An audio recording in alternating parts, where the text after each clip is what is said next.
खबर करो खबर लाला जी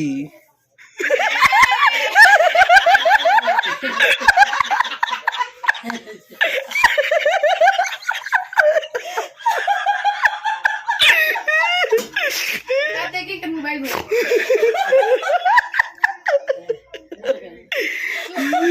मोबाइल में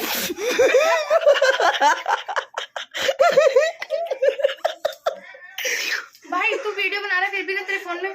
क्लियर दिखा कि क्या हो कौन वीडियो बना के हमरे फोन में भेज दियो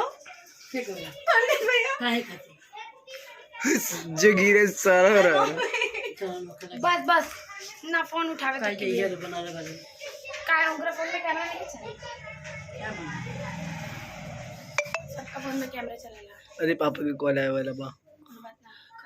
पापा कॉल काट दो ना बाजे दे आवता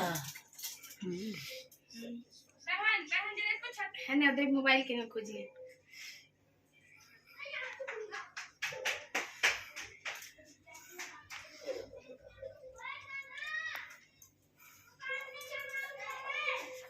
ना बेचारा चप्पल ना पहन पात रहे गमला धोवे